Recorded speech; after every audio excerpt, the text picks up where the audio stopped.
Prime Minister Shehbaz has called for nationwide protests on Friday to uphold the sanctity of the Holy Quran and to demonstrate against the incident of its desecration in Sweden. According to a statement issued today from the Prime Minister's office, PM Shehbaz presided over an important meeting in which the Sweden incident was taken up as well.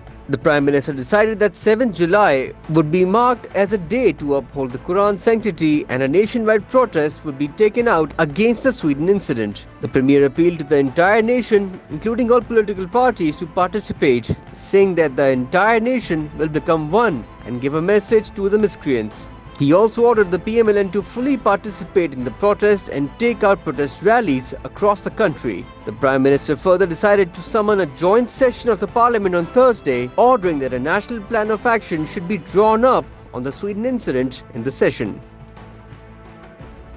As widely expected, the Pakistani rupee made giant strides against the US dollar, appreciating by 3.83% in the interbank market, an increase that comes on the back of the agreement signed with the IMF.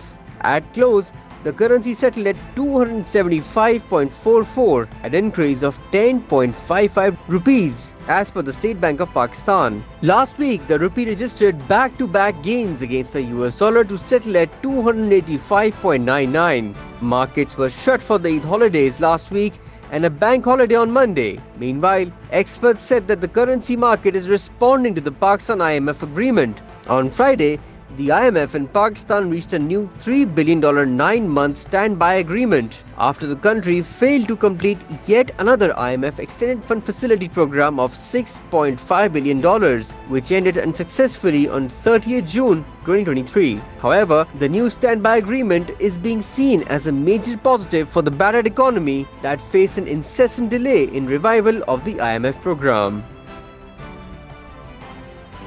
Prime Minister Shehbaz said that terrorism in all its forms and manifestations should be condemned in clear and unambiguous terms. He made the remarks while addressing the Shanghai Cooperation Organization's virtual summit hosted by India. Russia and China were also among the other countries attending the meeting. Excellencies, the SU member states have a shared interest in ensuring peace and stability in the region, which is a precondition for economic development anywhere in the world. The hydra-headed monster of terrorism and extremism, whether committed by individuals, societies or states, must be fought with full vigor and conviction. Any temptation to use it as a cudgel for diplomatic point scoring must be avoided under all circumstances. Terrorism in all its forms and manifestations, including state terrorism, must be condemned in clear and unambiguous terms. There can be no justification for the killing of innocent people, regardless of the cause or pretext. Similarly, religious minorities should never be demonized in the pursuit of domestic political agendas.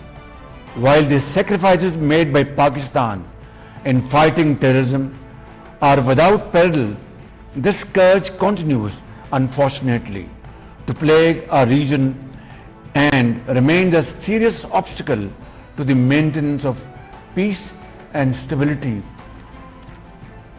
SCO countries must take concerted and immediate actions, both in their national capacities as well as collectively under the framework of SCO RATs to combat the three evils of terrorism, extremism and separatism. The Premier went on to say that religious minorities should not be demonized in the pursuit of domestic political agendas. While PM Shehbaz did not refer to any specifics in his speech, his remarks come as activists say persecution and hate speech against religious minorities, especially Muslims in India, have accelerated since Narendra Modi came into power. Disqualified Chief Minister Khalid Khurshid Khan for allegedly obtaining a license from the GB Bar Council on the basis of a fake degree. Ghulam Shahzad Agha, a member of the GB Assembly from the PPP, had challenged Khurshid's law degree and sought the PTI leader's disqualification under Articles 62 and 63 of the Constitution. The petitioner had contended that the degree submitted by Khurshid had not been verified by the University of London and the Higher Education Commission had declared it to be fake.